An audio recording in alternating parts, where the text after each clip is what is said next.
Praise the Lord. ജീവജലത്തിൻ്റെ പുതിയൊരു എപ്പിസോഡിലേക്ക് എല്ലാ ദൈവമക്കൾക്കും വേഗം വരുന്നവനായ യേശുക്രിസ്തുവിൻ്റെ അതിപരിശുദ്ധ നാമത്തിൽ സ്നേഹ വന്ദനം. ഇന്ന് 2025 ഫെബ്രുവരി മാസം 1-ാം തീയതി ശനിയാഴ്ച. സ്വർഗത്തിലെ ദൈവത്തിൻ്റെ വലിയ കൃപയാൽ 2025 2-ാം മാസത്തിലേക്ക് പ്രവേശിപ്പാൻ ദൈവം കൃപ ചെയ്തിരിക്കുന്നു. ലോകമെമ്പാടുമുള്ള ജീവജലത്തിൻ്റെ പ്രേക്ഷകർക്ക് ഈ മാസം അനുഗ്രഹത്തിൻ്റെയും നന്മയുടെയും സന്തോഷത്തിൻ്റെയും മാസമായി അതാത് സ്ഥാനങ്ങളിൽ ദൈവകൃപയോടുകൂടെ പരിപാലിക്കട്ടെ എന്നുള്ള പ്രാർത്ഥനയോടെ ഇന്നത്തെ വാഗ്ദത്ത വചനത്തിനായി ഒരുങ്ങാം. ഇന്ന് ജീവജലത്തിൽ കൂടി പ്രോമിസ് വേഴ്സായി നമുക്ക് ലഭിച്ചിരിക്കുന്നത് വിശുദ്ധ മത്തായി എഴുതിയ സുവിശേഷം 14-ാം അധ്യായം 14-ാം വാക്യം. സെയിന്റ് മാത്യു ചാപ്റ്റർ 14 വേഴ്സ് 14 നാം ഇപ്രകാരം വായിക്കുന്നു: അവൻ വന്ന് വലിയ പുരുഷാരത്തെ കണ്ട് അവരിൽ മനസ്സലിഞ്ഞ് അവരുടെ രോഗികളെ സൗഖ്യമാക്കി. യേശുക്രിസ്തുവിന്റെ പരസ്യ ശുശ്രൂഷ വേളയിൽ താൻ ശുശ്രൂഷ നിർവഹിച്ച് നടക്കവേ വേറിട്ട് ഒരിടത്ത് പോയിരുന്നപ്പോൾ ജനങ്ങൾ യേശുവിനെ പിന്തുടർന്നു. അങ്ങനെ അതൊരു വലിയ പുരുഷാരമായി മാറി. അവരിൽ രോഗികൾ, ദുഃഖിതർ, ഭാരമുള്ളവർ, പ്രയാസമുള്ളവർ, വിവിധ ജീവിത അനുഭവത്തിൽ നിന്നുള്ളവർ ഒക്കെയും വന്നുകൂടി. അങ്ങനെ യേശു അവരെ കണ്ട് അവരോട് മനസ്സലിഞ്ഞ് അപ്പോൾ അവരിൽ ആരൊക്കെ രോഗികളായിട്ടുണ്ടായിരുന്നോ അവർക്ക് സൗഖ്യം കൊടുക്കുവാൻ ഇടയായിത്തീർന്നു. 2025 2-ാം മാസമായ ഫെബ്രുവരി മാസത്തിലേക്ക് പ്രവേശിച്ചിരിക്കുന്ന നമ്മെ ഓരോരുത്തരെയും സ്വർഗം സന്ദർശിക്കട്ടെ. ജീവജലം ശ്രവിച്ചുകൊണ്ടിരിക്കുന്ന ഓരോ വിശ്വാസികളെയും, മാതാപിതാക്കളെയും, എൻ്റെ യുവജന സുഹൃത്തുക്കളെയും കുഞ്ഞുങ്ങളെയും തമ്പുരാൻ കണ്ട് മനസ്സലിയുന്ന ഒരു മാസമായി തീരട്ടെ. നിങ്ങളുടെ ജീവിതത്തിൻ്റെ പ്രശ്നങ്ങൾ തമ്പുരാൻ അടുത്തറിയട്ടെ. നിങ്ങളോട് മനസ്സലിഞ്ഞ് അതിനകത്ത് നിന്ന് നിങ്ങളെ വിടുവിക്കട്ടെ, സൗഖ്യമയക്കട്ടെ. ദൈവകൃപ നിങ്ങളുടെ മേൽ ചൊരിയട്ടെ. പ്രിയമുള്ളവരെ, വേറെ ആര് കണ്ടാലും ഒരു ഗുണവുമില്ല.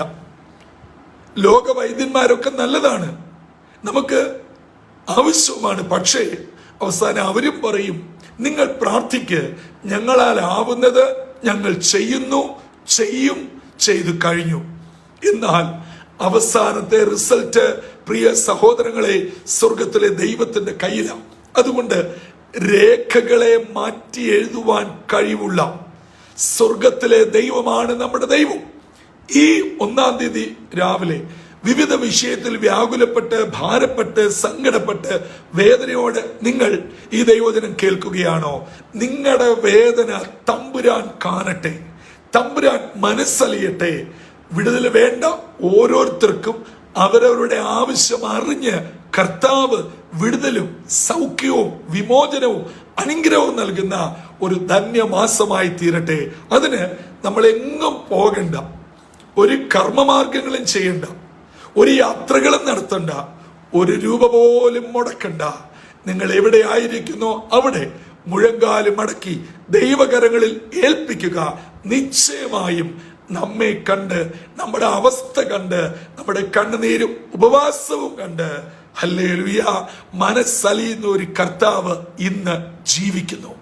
ഒരുപക്ഷെ ജനുവരി മാസത്തിൽ നിങ്ങൾ പ്രതീക്ഷിച്ച പല കാര്യങ്ങളും നടന്നിട്ടുണ്ടാവത്തില്ല. സങ്കടമോ, രോഗമോ, ദുഃഖമോ, പ്രിയപ്പെട്ടവരുടെ വേർപാടോ ഒക്കെ നിങ്ങളെ അലട്ടിയിട്ടുണ്ടാവാം, നിങ്ങൾ കടന്നു പോയിട്ടുണ്ടാവാം. എന്നാൽ അതൊന്നും തിന്മയ്ക്കല്ല, നന്മയ്ക്കായി, നിങ്ങളുടെ അനുഗ്രഹത്തിനായി മാറ്റുന്ന ദൈവം ഈ മാസം നിങ്ങളോട് മനസ്സലിയുന്ന മാസമാവട്ടെ, നിങ്ങളുടെ വിഷയത്തിന്മേൽ ഇടപെടുന്ന മാസമാവട്ടെ. പ്രിയ ദൈവജനമേ, സ്വർഗത്തിലെ ദൈവം മനസ്സലിഞ്ഞാൽ ഹല്ലേലൂയ അതിനോളം വിടുതൽ മറ്റൊന്നുമില്ല. അങ്ങനെ കർത്താവിനാൽ വിടുതൽ കിട്ടട്ടെ, കർത്താവിനാൽ സൗഖ്യം കിട്ടട്ടെ, കർത്താവിനാൽ നിങ്ങൾ അനുഗ്രഹിക്കപ്പെട്ടവരാകട്ടെ. അങ്ങനെ കർത്താവ് നിങ്ങളെ കാണണം, കാണത്തക്കവണ്ണം നമുക്ക് കർത്താവിൻ്റെ അടുക്കിലേക്ക് ചെല്ലാം. അങ്ങനെ ചെന്ന് കർത്താവ് കാണുമ്പോൾ നമ്മോട് മനസ്സലിഞ്ഞ് നമുക്ക് ഇന്ന് എന്താണ് ആവശ്യം, ഇപ്പോൾ ഏത് വിഷയത്തിലാണ് വിഷമിക്കുന്നത്, കണ്ണുനീരൊഴുക്കുന്നത്, സങ്കടപ്പെടുന്നത്, അതിന്മേൽ വിടുതൽ തരുവാൻ കർത്താവ് വിശ്വസ്തനും മതിയായവനുമാണ്. അതുകൊണ്ട് ജീവജലത്തിന്റെ ശ്രോതാക്കളായ എൻ്റെ മാതാപിതാക്കളെ, സഹോദരി സഹോദരങ്ങളെ, ഈ ഫെബ്രുവരി മാസം കർത്താവ് നമ്മോട് മനസ്സലിയുന്ന മാസമാവട്ടെ, വിടുതലയിക്കുന്ന മാസമാവട്ടെ, അനുഗ്രഹത്തിന്റെ മാസമാവട്ടെ. ഈ ഫെബ്രുവരി എല്ലാ അർത്ഥത്തിലും ദൈവിക പരിപാലനത്തിൽ അനുഗ്രഹത്തോടെ ജീവിച്ച് ദൈവകൃപ അനുഭവിപ്പാൻ സർവശക്തനായ ദൈവം നമ്മെ ഏവരെയും ഒരുക്കട്ടെ.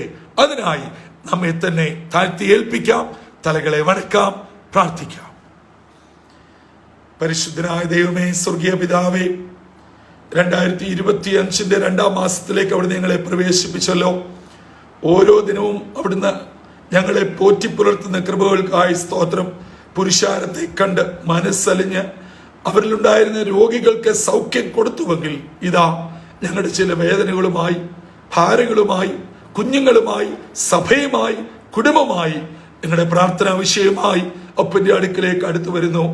അപ്പ ഞങ്ങളെ കാണണമേ, ഞങ്ങളെ അരികെ ചേർത്ത് നിർത്തണമേ, ഞങ്ങളോട് മനസ്സലിയണമേ. ഈ ദിനം, ഈ മാസം സ്വർഗീയ മനസ്സലിവിന്റെ മാസമായി, വിടുതലിന്റെ മാസമാക്കി തീർക്കണമേ. ദൈവവചനം കേൾക്കുന്ന ഓരോ ദിന മക്കളെയും അനുഗ്രഹിക്കണം, സ്വർഗീയ നന്മകളാൽ നിറയ്ക്കണം. പ്രാർത്ഥന കേട്ട് അനുഗ്രഹം അയച്ചതിനായി സ്തോത്രം. യേശുവിൻ നാമത്തിൽ അപേക്ഷിക്കുന്നു, കൃപയോടെ കേൾക്കുമാറാകണമേ. ആമേൻ, ആമേൻ, ആമേൻ. പ്രിയ ദൈവമക്കളെ, ഫെബ്രുവരി മാസം ജീവജലത്തിന്റെ ശ്രോതാക്കളായ നിങ്ങൾക്ക് ഏവർക്കും എല്ലാ അർത്ഥത്തിലും സ്വർഗീയ കരുതലും കാവലും അനുഗ്രഹവും ഉണ്ടാകുന്ന ഒരു മാസമായി തീരട്ടെ. അതെ, കർത്താവ് നമ്മെ കണ്ട് മനസ്സലിയുന്ന, നമ്മുടെ പ്രാർത്ഥനാ വിഷയത്തിന്മേൽ വിടുതൽ നൽകുന്ന, അനുഗ്രഹം നൽകുന്ന ധന്യമാസമാവട്ടെ. അങ്ങനെ കർത്താവിനോട് ചേർന്ന് നിന്ന് ദൈവകൃപ അനുഭവിക്കുവാനും അനേകരെ കർത്താവിലേക്ക് ആനയിക്കുവാനും സർവശക്തനായ ദൈവം നമ്മെ ഏവരെയും ഇടയാക്കട്ടെ. അതിന് ഇന്നത്തെ വാഗ്ദത്ത വചനം നമ്മെ ഒരുക്കുകയും ചെയ്യട്ടെ. കർത്താവിന്റെ അനുഗ്രഹിക്കപ്പെട്ട മുന്തിരിത്തോട്ടത്തിൽ നിന്നും brother Santhosh Kodukulanji. God bless you all.